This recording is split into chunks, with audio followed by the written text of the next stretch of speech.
My name is Rajat Parr. I live in Santa Barbara.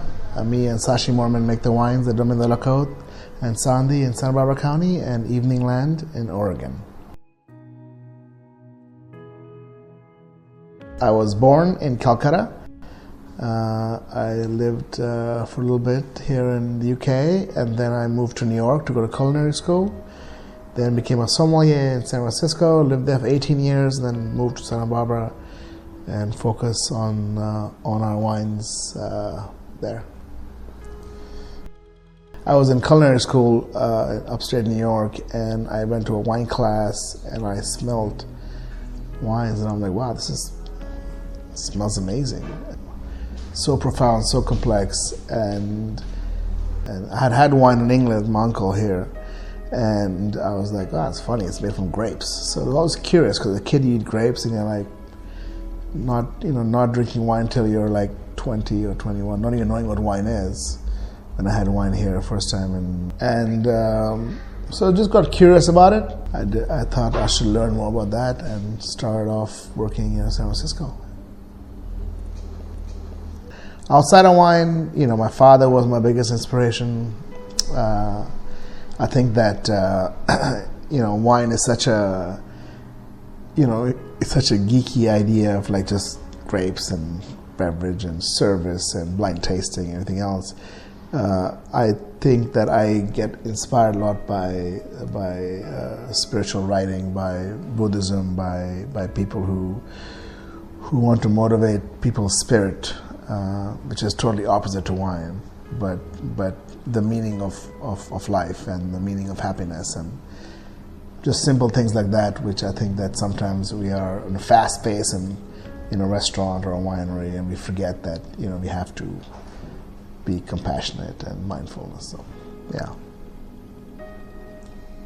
I think what motivates me, what motivated me back in the mid '90s was to learn. I was curious. I wanted to learn everything. I was curious from day one. I was curious about how the wine tasted, how the wine aged, and then how the wines are made. But I think my motivation now is definitely education. I think that we all have learned from somewhere, and we must pay it forward. So we must spend time and energy to teach others. The most memorable wine of my career. Whew. It changes every year. The most memorable wine of 2019 is a 1942 Chave Hermitage, which Jean-Louis served at his house. And I was like, wow, that was like, magic to see a wine which was made during the war, and then a wall built around it and forgotten for 3 years. And then bottled by borrowed glass after the war, without ever being topped or sulfured or whatever the case may be. But it was I have a whole list of them over the years, but that one definitely, one of the top.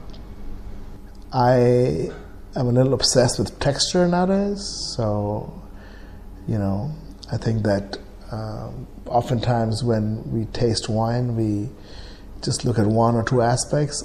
I love the aroma of wine, but I love the texture, and the word I use a lot, crunch, which is like that kind of that slightly underripe tannin, which kind of adds another level of pop in your mouth, which you get in Syrah and Mondeuse. I drink lots of Mondeuse now. Well, Syrah, as the world is getting warmer, Syrah is getting slightly riper and is losing that. So I'm trying to look for some maybe cooler spots where I can get that. Mondeuse is probably the most underrated variety. I drink as much as I can. I find there's not that many great producers. There's a handful, but that's a grape which I think is has great prospects in the Savoie, of course. The world of wine today has better wine available for the drinker than ever before. I've been doing this for 23 years. There's so much amazing wine all over the world. There's a lot of good value. There's so much information.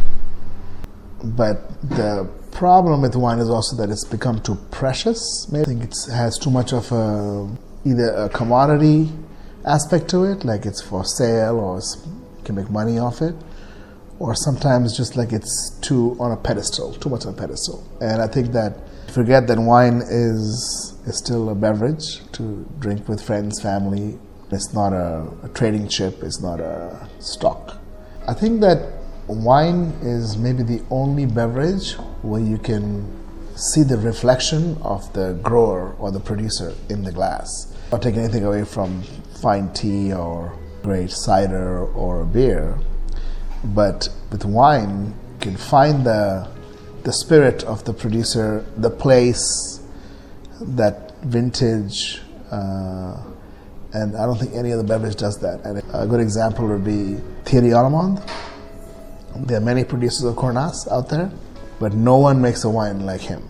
He produces the most extraordinary Syrah from Cornas. When you go to his vineyard and you see the meticulous work of how he ties the vines and how they grow, and all hand plowed, and the amount of work, it defines the wine. It is what he does in the vineyard that is in the bottle. I think farming is wine, because I think that if farming wasn't wine, then you could grow the same grape other places, and you know, I mean, it makes the wine.